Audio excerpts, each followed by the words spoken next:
નમસ્કાર દર્શક મિત્રો, બોટાદ દસ્તક ન્યૂઝમાં આપનું હાર્દિક સ્વાગત છે અને હું છું LD મકવાણા. આપ જોઈ રહ્યા છો બોટાદ દસ્તક ન્યૂઝ. હવે પછીના સમાચાર વિગતવાર.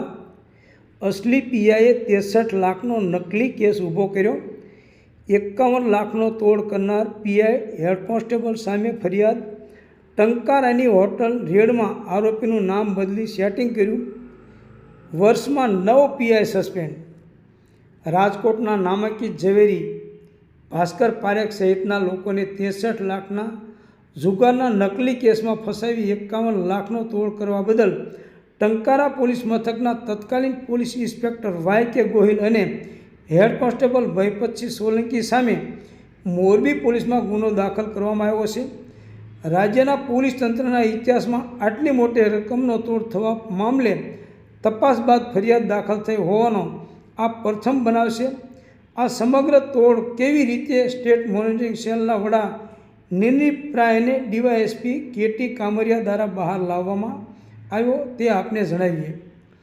તાજેતરમાં ટંકારાના પીઆઈ YK ગોહિલ કચ્છમાં ભાજપના એક હોદ્દેદારના 3 કાર્યકરોને ઉઠાવી જઈ તોડ કરવામાં આવ્યાની વાત રાજ્યના ગૃહ વિભાગ સુધી પહોંચી હતી, જેથી ગૃહ વિભાગ દ્વારા સ્ટેટ મોનિટરિંગ સેલ SMCના વડા નિર્ણિપ્રાયને આ સમગ્ર મામલે તપાસ કરવા જણાવવામાં આવ્યું, જેથી નિર્ણિપ્રાયે તપાસ સંભાળી લીધી અને આ તોડ ટંકારાના પીઆઈ YK ગોહિલ દ્વારા કરવામાં આવ્યો હોવાનું જાણવા મળ્યું હતું.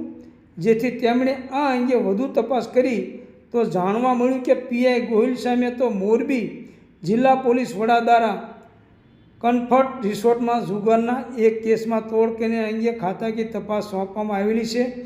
આ અંગે નિર્ણિપ્રાય દ્વારા રાજ્યના પોલીસ વડા વિકાસ સહાયને રિપોર્ટ કરવામાં આવ્યો, જેથી વિકાસ સહાયે નિર્ણિપ્રાયને આ કેસમાં જાતે સ્થળ પર જઈને આ કેસમાં તપાસ કરો તેવો આદેશ આપવામાં આવ્યો. તેથી નિર્ણિપ્રાય SMCની ટીમ સાથે મોરબી રાજકોટ હાઈવે પર ટંકારા ખાતે આવેલ કમ્ફર્ટ રિસોર્ટ પહોંચ્યા હતા. આ રિસોર્ટ છે જ્યાં ટંકારા પોલીસ મથકના પોલીસ ઇન્સ્પેક્ટર YK ગોહિલ અને હેડ કોન્સ્ટેબલ ભયપતસિંહ સોલંકી દ્વારા તારીખ 26/10/2024ના રોજ રાત્રિના આશરે 11:15 વાગ્યે રૂમ નંબર 105માંથી તીરથ અશોકભાઈ ફળદુ, નિતેશભાઈ ઉર્ફે નીતિન નારાયણભાઈ ઝાલરિયા, ભાસ્કર પ્રભુદાસ પારેખ, મિવન રામજીભાઈ પાદરિયા, રઘુવીરસિંહ ઉર્ફે દીપકસિંહ બહાદુરસિંહ જાડેજા, કુલદીપસિંહ વનરાજસિંહ ગોહિલ તથા શૈલેષ ગંગદાસભાઈ ઠુમર ટાઈમપાસ માટે કોઈનથી જુગાર રમતા હતા, તેમજ ગોપાલ રણછોડભાઈ સભાડ તથા ચિરાગ રસિકભાઈ ધામેચા કમ્ફર્ટ રિસોર્ટના પાર્કિંગમાં પાર્ક કરેલી ફોર્ચ્યુનર નંબર GJ3 KC 14-6માં બેઠા હતા.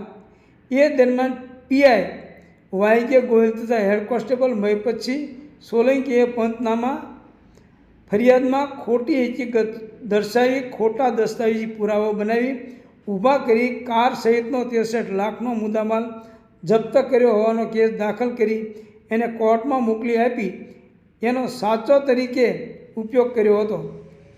ટંકારા પહોંચેલી સ્ટેટ મોનિટરિંગ સેલની ટીમે કમ્ફર્ટ રિસોર્ટ જુગાર કેસમાં આરોપીઓ અને આ કેસમાં કાર્યવાહી દરમિયાન હાજર પોલીસ કર્મીઓના નિવેદન લેવાનું શરૂ કર્યું તો ચોંકાવનારી વિગતો સામે આવી કે પીઆઈ YK ગોહિલ તથા હેડ કોન્સ્ટેબલ ભયપતસિંહ સોલંકીએ આ કેસના આરોપીઓ પાસેથી 51 લાખ રૂપિયાનો તોડ કરવામાં આવ્યો હતો. આ તોડ પોલીસ દ્વારા મીડિયામાં આરોપીઓના ફોટા નહીં આપવા અને ખોટા નામ આપવા, આરોપીઓના ફોન જપ્ત નહીં કરવા, માર નહીં મારવા, આ કેસમાં વધુ વિગતો નહીં ખોલવા અને આરોપીઓને કસ્ટડીમાં સુવિધાઓ પૂરી પાડવાના નામે લેવામાં આવ્યા હતા. સ્ટેટ મોનિટરિંગ સેલની સમગ્ર તપાસ બાદ હવે પોલીસ ઇન્સ્પેક્ટર YK ગોહિલ અને હેડ કોન્સ્ટેબલ ભયપતસિંહ સોલંકી સામે ભ્રષ્ટાચાર અટકાવવાના અધિનિયમ સહિતની કલમો હેઠળ 51 લાખ રૂપિયાનો તોડ કર્યાનો ગુનો દાખલ કરવામાં આવ્યો છે. હાલ આ મામલે પીઆઈ ગોહિલ અને હેડ કોન્સ્ટેબલ ભયપતસિંહ સોલંકીને સસ્પેન્ડ કરી તેમની બદલી અનુક્રમે અરવલ્લી અને દાહોદ કરવામાં આવી છે. રાજ્યમાં તોડકાંડની શંકામાં તપાસ બાદ 51 લાખ રૂપિયાનો તોડ કર્યાની ફરિયાદ નોંધાઈ હોય તેવી આ પ્રથમ ઘટના છે. જાન્યુઆરી 2024 તરલ ભટ્ટ તોડકાંડ, 2 પીઆઈ સસ્પેન્ડ.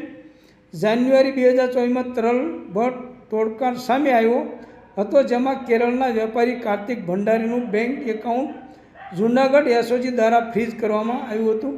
આ મામલે તેમણે પોલીસનો સંપર્ક કરતા વેપારીને જૂનાગઢ આવવા માટે કહેવાયું હતું.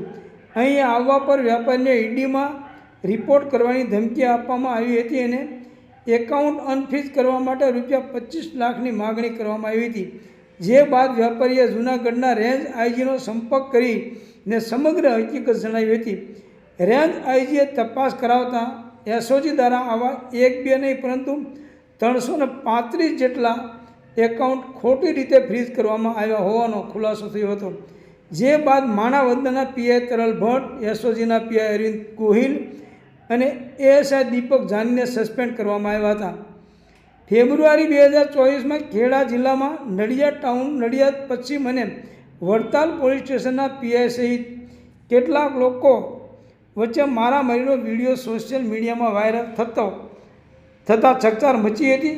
શિસ્તબદ્ધ ગણાતા પોલીસ વિભાગના અધિકારીના આ વિડીયોને ગંભીરતાથી લઈ એસપી દ્વારા તપાસના આદેશ આપવામાં આવ્યા હતા. આ મામલે નડિયાદ ટાઉનના તત્કાલીન પીઆઈ હરપાલસિંહ ચૌહાણ, નડિયાદ પશ્ચિમના તત્કાલીન પીઆઈ યશવંત ચૌહાણ અને વડતાલના તત્કાલીન પીઆઈ આર.કે. પરમારને તાત્કાલિક અસરથી સસ્પેન્ડ કરી દીધા હતા. નવેમ્બર 2024માં અમદાવાદમાં 2 પીઆઈને સસ્પેન્ડ કરી દેવામાં આવ્યા હતા, જેમાં કાગડાપીઠ પોલીસ સ્ટેશનથી થોડી